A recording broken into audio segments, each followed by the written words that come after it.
Двојно убиство во Скопје рано утрината. Две лица од главниот град на возраст од 24 и 28 години се пронајдени мртви во автомобил по пријава дека на булеварот Македонско-Косовска бригада се слушнало пукање.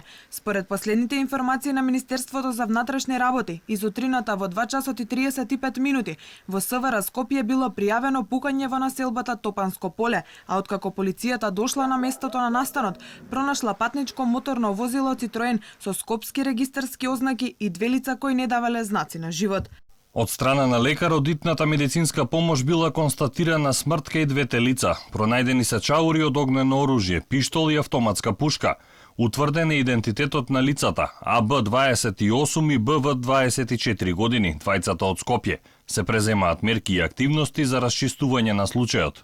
Жителите на скопската населба не слушнале пукање и пред камерата на Алфа велат за двојното убиство слушнале од телевизија. Дома на радио слушав, иначе не сум. Спие бре, не сум слушал ништо. И баба вика убиство имало, пукале во кола, некој двојца седеле, како било? Зачестија нападите со огнено оружје во главниот град и се почесто се доведува безбедноста на скопјани во прашање. На 1 март во скопската населба Ѓорче Петров беше пукано од патничко моторно возило во синот на поранешниот поглавар на ИВЗ Сулеман Реджепи, кој се здоби со прострелна рана во левата надколеница. Осомничен беше косовски државјанин, кој по краткотраен притвор од 48 часа беше пуштен на слобода, бидејќи најдените ДНК траги во возилото не биле негови.